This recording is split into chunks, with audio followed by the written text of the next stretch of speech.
मोदी पाकिस्तान को तन्हा करना चाहता था मगर खुद तन्हा हो गया।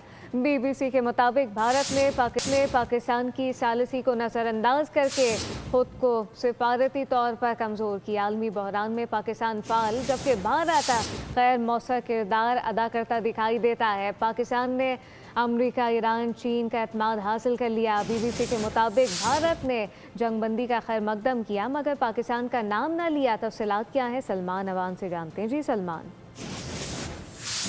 जो मोदी पाकिस्तान को दुनिया में तनहा करना चाहता था, जो मोदी पाकिस्तान को लिएनेट करना चाहता था, आज देखें कि दुनिया भर में कोई इंडिया को पूछ नहीं रहा। इतना बड़ा आलमी नौयत का इवेंट होने जा रहा है पाकिस्तान के अंदर। पाकिस्तान मेजबानी कर रहा है।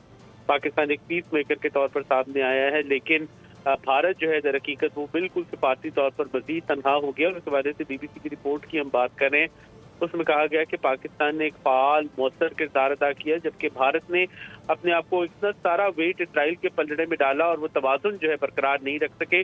जहां इस दुनिया भर के रहनुमा पाकिस्तान की सालसी की कोशिशों को सराह रहे हैं, भारतीय वज़ारत ख़ारजा ने मुकम्मल तौर पर खामोशी इख्तियार रखी है। भारतीय जो मीडिया है, तज्जियाकार हैं, वो आप देखें पाकिस्तान के किरदार को तस्लीम कर रहे हैं।